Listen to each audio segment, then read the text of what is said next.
శ్రీరామ్. శ్రీమాత్రే నమః. శ్రీ గురుభ్యో నమః. క్రోధి నామ సంవత్సరంలో ద్వాదశ రాశుల వాళ్ళకి రాశి ఫలితాలు, శుభరాశి ఫలితాలు. ఈ క్రోధి నామ సంవత్సరం ద్వాదశ రాశుల వాళ్ళకి ఏ విషయాల్లో ఏమేం మార్పులు తెచ్చిపెట్టబోతుంది, ఏ విషయంలో శుభ పరంపరను అందించబోతుంది, ఏ విషయాల్లో జాగ్రత్తల్ని హెచ్చరిస్తుంది, ఈ విషయాలన్నీ చూద్దాము. ముందుగా ఈ విషయాలన్నీ చూడటానికి ముందుగా అసలు ఈ క్రోధినామ సంవత్సరంలో గోచర గ్రహస్థితులు గోచర గ్రహాలు ఏ రాశుల్లో ఉంటూ ఈ ఫలితాలని మనకి ప్రసాదిస్తున్నాయి. ప్రథమంగా మేషరాశిలో గురు భగవానుడు సంచారం చేస్తూ ఉన్నారు. మే 2 వరకు మేషరాశిలో ఉన్న గురు భగవానుడు ఆ తర్వాత నుంచి వృషభ రాశిలోకి ఆయన సంచారం చేస్తున్నారు. అయితే ఈ సంవత్సరము సెప్టెంబర్, అక్టోబర్లో ఆయన వక్రిస్తాడు.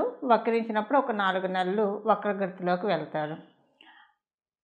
కన్యారాశిలో కేతు భగవానుడు ఈ సంవత్సరం మొత్తం సంచారం జరుగుతూ ఉంది. కుంభరాశిలో శనీశ్వరుడు సంచారము ఈ సంవత్సరం మొత్తం ఉంటుంది. రాహు భగవానుడి సంచారం మీనరాశిలో ఉంటుంది. అయితే శనీశ్వరుడు కుంభరాశిలో సంచారం చేస్తూ జూన్, జూలై మాసాల్లో వక్రగతిలోకి వెళ్తున్నారు 4 నెలల పాటు. అయితే ఏదేమైనా సరే ఈ వక్రగతులు మరియు ఏదన్నా స్పెషల్ గోచార గ్రహస్థితులు ఏదైనా ఉంటే మన ఛానల్లో అప్డేట్స్ వస్తూనే ఉంటాయి. ఆ సమయంలో గురుగ్రహం వక్రించే సమయంలో ఒక వీడియో చేయడం జరుగుతుంది. వక్రించిన ఫలితాలు ద్వాదశ రాశుల వాళ్ళకి ఎలా ఉంటాయి అన్న విషయం, అలాగే శనీశ్వరుడు వక్రించేప్పుడు కూడా ఎలాంటి ఫలితాలు ద్వాదశ రాశుల వాళ్ళకి ఉంటాయి, ఈ విషయాలు మనం మళ్ళీ చేస్తాము. ఇప్పుడు బ్రీఫ్గా వక్రగతి, సవ్యగతి అన్నీ కలిపి బ్రీఫ్గా ఫలితాలు చెప్పుకుందాము. అప్పుడు వక్రగతి ఫలితాలు చాలా ఎలాబరేటెడ్గా చెప్తాను. గురు భగవానుడికి సంబంధించిందే కానివ్వండి, శనైశ్వరుడికి సంబంధించిందే కానివ్వండి, ఇంకా చాలా టైం ఉంది కాబట్టి. అసలు ఈ సంవత్సరం గురు భగవానుడు వృషభ రాశిలోకి వెళ్ళబోతున్నాడు. వృషభ రాశిలో మే 2 నుంచి వెళ్ళబోతున్నాడు. వృషభ రాశి కుటుంబ స్థానం అందరికీ, అంటే కాలపురుషుడు కుండలిలోంచి వృషభ రాశి ద్వితీయ స్థానం అవ్వడం వల్ల అక్కడ చంద్ర భగవానుడు ఉచ్చ రాశి కూడా అది. వృషభ రాశిలోకి గురు భగవానులతో అసలు ఎలాంటి ఫలితాలను ఇస్తున్నారు. మనము లాంగ్ మూవింగ్ ప్లానెట్స్ అంటాం. అంటే ఎక్కువ కాలము ఏ రాశిలో అయితే ఏ గ్రహం అయితే సంచారం చేస్తూ ఉందో వాటిల్నే మనము సంవత్సర ఫలితాల్లో పరిగణనలోకి తీసుకుంటాం. గురు భగవానుడు 1 year సంచారం చేస్తారు. రాహుకేతువులు 1.5 years సంచారం చేస్తారు. శనీశ్వరుడు 2.5 years సంచారం చేస్తారు. కాబట్టి మనం సంవత్సర ఫలితాల్లో ఈ 4 గ్రహాలని మేజర్గా ముఖ్య భూమికగా తీసుకుంటాం. ఇక మిగతా గ్రహాలు మనకి మాస ఫలితాల్లో తెలుసుకుంటాం.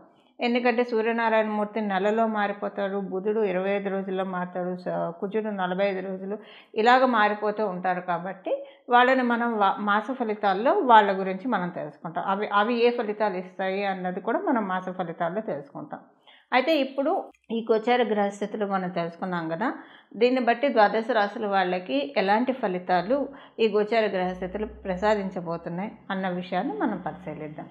కుంభరాశి వాళ్ళకి ఆదాయం 14, వ్యయం 14, రాజపూజ్యం 6, అవమానం 1. ఇవి ఈ సంవత్సరం యొక్క ఆదాయ, వ్యయం, రాజపూజ్యం, అవమానము. అయితే ఈ సంవత్సరం కుంభరాశి వాళ్ళకి ఎలాంటి ఫలితాలు రాబోతున్నాయి. ఏది నడిచని సెకండ్ పార్ట్లో ఉన్నారు. మీకు ద్వితీయ స్థానంలో రాహు భగవానుడు మరియు అష్టమ స్థానంలో కేతు భగవానుడు సంచారము, చతుర్థ స్థానంలో గురు భగవానుడు సంచారము. ఈ కుంభరాశిలో పుట్టిన వాళ్ళందరికీ కూడా ఈ సంవత్సరము ఈ కుటుంబంలో ఆనందకరమైన అంశాలు కొన్ని చోటు చేసుకుంటాయి. గృహయోగం కోసం, అంటే ప్రశాంతంగా ఇంట్లో ఉంటారు. ఇది ఇల్లా దేవాలయమా అంటే కొన్నిసార్లు మనం వింటూ ఉంటాం కదా, ఇంటికన్నా గుడి పదిలం అని. కొన్నిసార్లు కదా మన పెద్దవాళ్ళు చెప్తూ ఉంటారు కదా, ఇంటికన్నా గుడి పదిలం అని చెప్పి. అది ఈ సంవత్సరం యొక్క రాశి ఫలితాల్లో అక్షరం సత్యం అవబోతోంది కుంభరాశిలో పుట్టిన వాళ్ళకి. ఇన్నాళ్ళు మీకు ఇంట్లో ఎలాగన్నా ఉండనివ్వండి, ఈ మే నుంచి మటుకు ఇంట్లో మీకు చాలా ప్రశాంతంగా ఉంటుంది. ఆల్రెడీ మీకు ఇంట్లో ప్రశాంతంగా ఉన్న అట్మాస్ఫియర్ కలిగిన జాతకులు అయితే కనుక ఈ సంవత్సరం అది ఇంకా మూడింతలు అవుతుంది.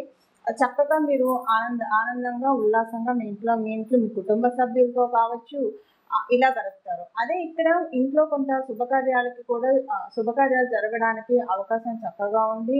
స్వగృహ యోగానికి కూడా అవకాశాలు చక్కగా ఉన్నాయి. కాకపోతే మీ తండ్రి గారి ఆరోగ్యం విషయంలో కొంచెం జాగ్రత్త వహించాలి. ఈ సంవత్సరం తండ్రి గారి ఆరోగ్యానికి కొంత ఇబ్బందులు వచ్చే అవకాశం ఉంది. మే తర్వాత నుంచి, ప్రత్యేకించి ఈ సంవత్సరం మే నుంచి వచ్చే సంవత్సరం మే వరకు కూడా ఈ ఫలితం వర్తిస్తుంది. తండ్రి గారి ఆరోగ్య విషయంలో జాగ్రత్తగా ఉండాలి. తండ్రి గారు కావచ్చు, తండ్రి సమానమైన వాళ్ళ ఒకవేళ మీకు తండ్రి గారు లేకపోతే కనుక తండ్రి సమానమైన వాళ్ళ ఆరోగ్యం కొంత ఇబ్బంది క్షీణించే అవకాశం ఉంది. లేదా సడన్గా వాళ్ళ నుంచి ఏదైనా న్యూస్లు వినడానికి కూడా అవకాశం ఉంది. కాకపోతే వయసులో బాగా పెద్దవాళ్ళకి వర్తిస్తుంది. అంటే మామూలుగా చిన్న ఏజ్లో ఉన్న వాళ్ళకి ఈ విషయం వర్తించదు.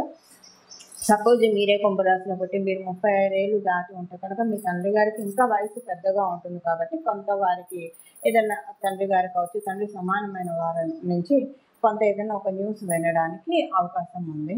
అలాగే ఈ సంవత్సరం మీకు ఇంట్లో వీలైనంత వరకు సత్యనారాయణ వ్రతం చేసుకోవడం కావచ్చు, లేదా ఏదో ఒకటి యాగం చేసుకోవడం కావచ్చు. ఇలా మీకు తోచిన ఏదో ఒక శుభకార్యము, ఏదో ఒక దైవ కార్యాన్ని జరిపించడానికి ప్రయత్నించండి. లేదా ఏదైనా గుళ్ళల్లో డొనేషన్ చేయడానికి ప్రయత్నించండి, అన్నదానానికి. అయితే శక్తికి మించి చేయకూడదు. శక్తి మీకు కలిగి ఉంటే ఒక మనిషికి దానం చేయగలిగినా పర్వాలేదు. ఇలాంటివన్నీ చేయడం వల్ల దేవతల ఆశీస్సులు మీకు చక్కగా అందడానికి అవకాశము ఈ సంవత్సరం బాగా ఉంది.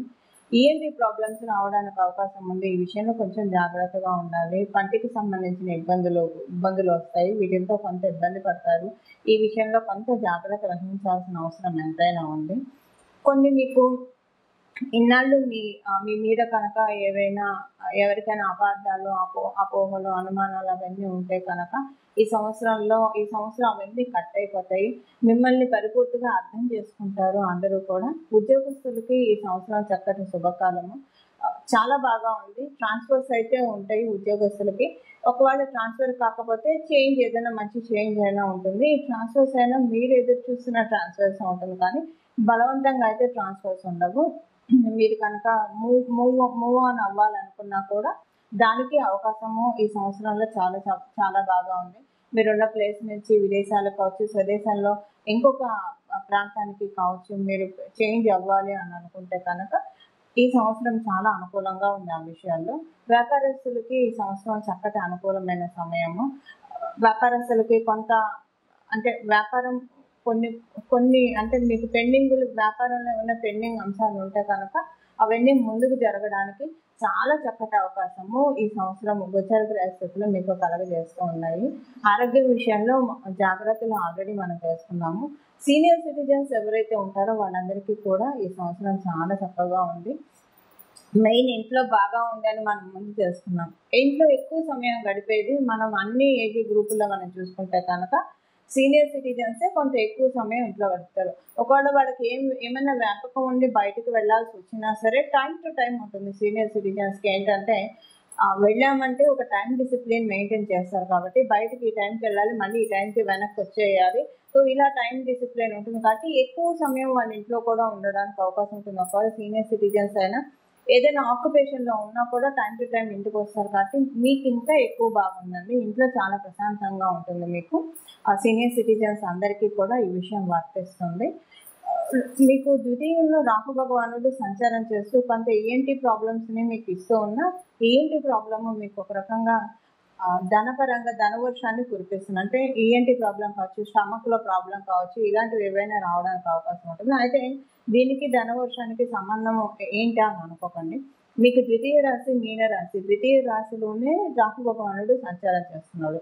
సో ద్వితీయ రాశిలోకి ఏ గ్రహం వచ్చినా సరే మనకి ఇంట్లో ఫైనాన్షియల్గా సర్దుబాటు చేయాలి. వాళ్ళ పని అది. ద్వితీయ స్థానంలో వచ్చారు కాబట్టి ఆర్థికంగా ఏదో ఒకటి ఇచ్చి వెళ్ళాలి. అయితే ఆర్థికంగా ఇవ్వాలి. అక్కడ ఉన్నది శుభగ్రహం అయితే ప్రశాంతంగా ఏ ఇబ్బంది లేకుండా ఇస్తున్నాయి. సో రాహు భగవానుడు శుభగ్రహమే. అంటే మనం నవగ్రహాలు కూడా శుభగ్రహాలే. కాకపోతే వాళ్ళు ఉండే ప్లేసులను బట్టి వాళ్ళది ఇచ్చేది వాళ్ళకు ఇచ్చే ఆధిపత్యాన్ని బట్టి అది శుభమా ఇదా అని ఉంటుంది. అందులో ప్రత్యేకించి మీ కుంభరాశి వాళ్ళకి శనీశ్వరుడు అధిపతి, అలాగే రాహు భగవానుడు కూడా అధిపతి. అంటే మీ రాశి అధిపతి ఆయన. అయితే ద్వితీయ స్థానంలో ఉన్న ఆయన అష్టమ స్థానాన్ని చూస్తూ కొంత హెల్త్ ప్రాబ్లమ్స్ ఇస్తే కానీ డబ్బుల్ని ఇవ్వలేడు.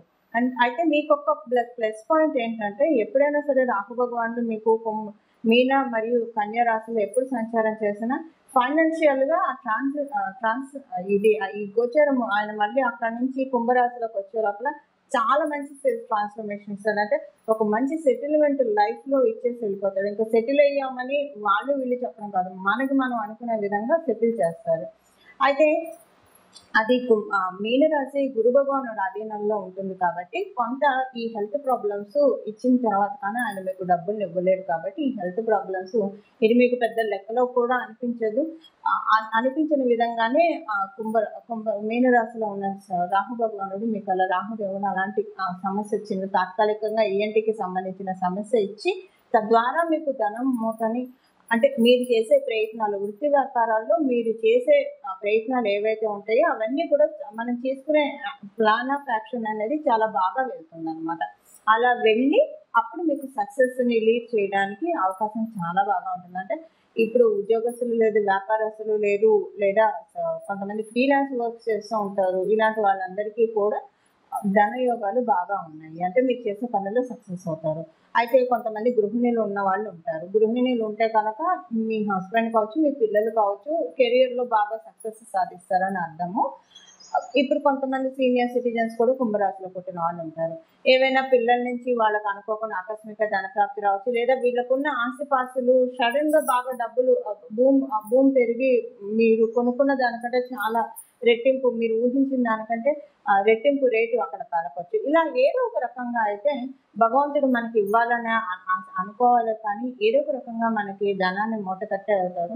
ఇప్పుడు ఇక్కడ భగవంతుడు మీకు రాహుదేవుడు కాబట్టి దీన్ని మీరు ఇంకా పటిష్టం చేసుకోవడానికి ఇప్పుడు చెప్పబోయే రెమెడీతో పాటు ఇది కూడా మీకు బఫర్ రెమెడీ అనుకోవాలి, బోనస్ రెమెడీ అనుకోవాలి.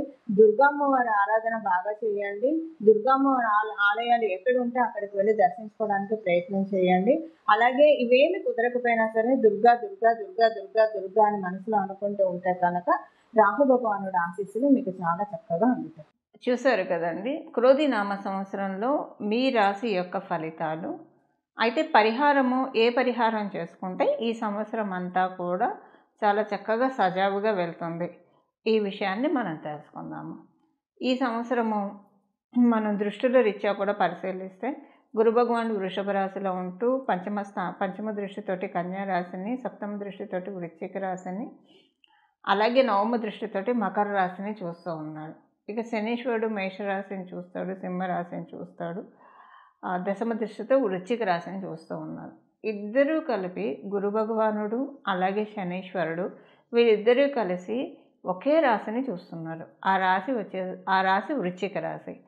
ఈ సంవత్సరము అయితే వీళ్ళిద్దరూ కలిసి ఎక్కడున్నా, వీళ్ళిద్దరూ కలిసి ఏ స్థానం మీద దృష్టి పెట్టినా ఆ స్థానము మీ జన్మకుండలిలో ఏదవుతుందో ఆ విషయంలో కొన్ని మంచి మార్పులు చోటు చేసుకుంటాయి. ఉదాహరణకి మీది మేషరాశి అయింది అనుకోండి, అంటే మనం ఏదవుతుందో దాని ఫలితాలు ఆల్రెడీ నేను చెప్పాను కదా.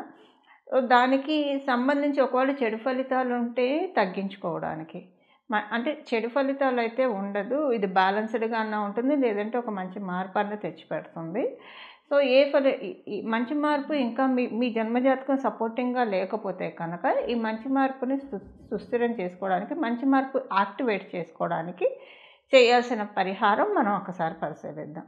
వృశ్చిక రాశి శనీశ్వరుడు మరియు గురు భగవానుడు ఇద్దరు ఏకకాలంలో చూస్తూ ఉన్నారు కాబట్టి, అంటే మే నుంచి గురు భగవానుడు చూస్తాడు, మే వరకు గురు భగవానుడు మేష రాశిలో ఉంటాడు కాబట్టి ఆయన చూసే అవకాశం లేదు. ఎలాగో మనకి ఒక 2 నెలల్లోనే ఉగాది మొదలైన 2 నెలలు, 1.5 నెలలోనే మే వచ్చేస్తుంది కాబట్టి, అయితే ఇప్పుడు మనం చేయాల్సిన పరిహారము ఈ సంవత్సరం అంతా కూడా కార్తికేయుని ఆరాధన, లేదా లక్ష్మీ నరసింహస్వామి వారి ఆరాధన, హనుమంతుని ఆరాధన, వీళ్ళ ముగ్గురులో ఎవరో ఒక్కళ్ళని పాదాలని శరణు వేడినా పర్వాలేదు, లేదా ముగ్గురిని అర్చించినా ఇంకా చాలా మంచి శుభ ఫలితాలు వస్తాయి.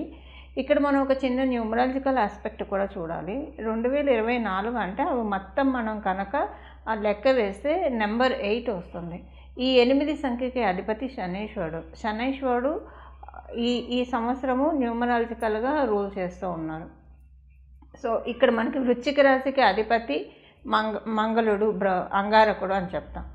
సో వీళ్ళిద్దరికీ ఎప్పుడూ కూడా పూర్తిగా అనుకూలంగా ఉండదు. అందువల్ల వీళ్ళు ఇప్పుడు అంటే వచ్చే యోగాన్ని మనం వడిసి పట్టుకోవడానికి ఇప్పుడు మనం తెలుసుకున్న ఈ దేవీ దేవతల ఆరాధన అంటే కార్తికేయుని ఆరాధన కావచ్చు, లేదా హనుమంతుడి ఆరాధన, లక్ష్మీ నరసింహస్వామి వారి ఆరాధన, ఈ ముగ్గురులో ఎవరు ఆరాధన చేసినా పర్వాలేదు, ముగ్గురిని కలిపి ఏకకాలంలో ఆరాధన చేసినా పర్వాలేదు, చాలా చక్కటి శుభ ఫలితాలు అందుకోవడానికి నిస్సందేహంగా అవకాశాలు ఉంటాయి. అలా ఈ దేవీ దేవతల్ని స్మరిస్తూ జపిస్తూ శుభ ఫలితాలు మీరందరూ అందుకోవాలని చెప్పి ఆశిస్తూ, భగవంతుడి కృపకు మీరు అందులో పాత్రులు అవ్వాలని చెప్పి నేను కూడా మనస్ఫూర్తిగా నా ఆరాధ్య దైవమైన రాజరాజేశ్వరి అమ్మవారు, రాజశ్యామల అమ్మవారు, లక్ష్మీ అమ్మవారికి మనస్ఫూర్తిగా శరణు వేడుకుంటూ మంగళం. నమో భగవతే వాసుదేవాయ.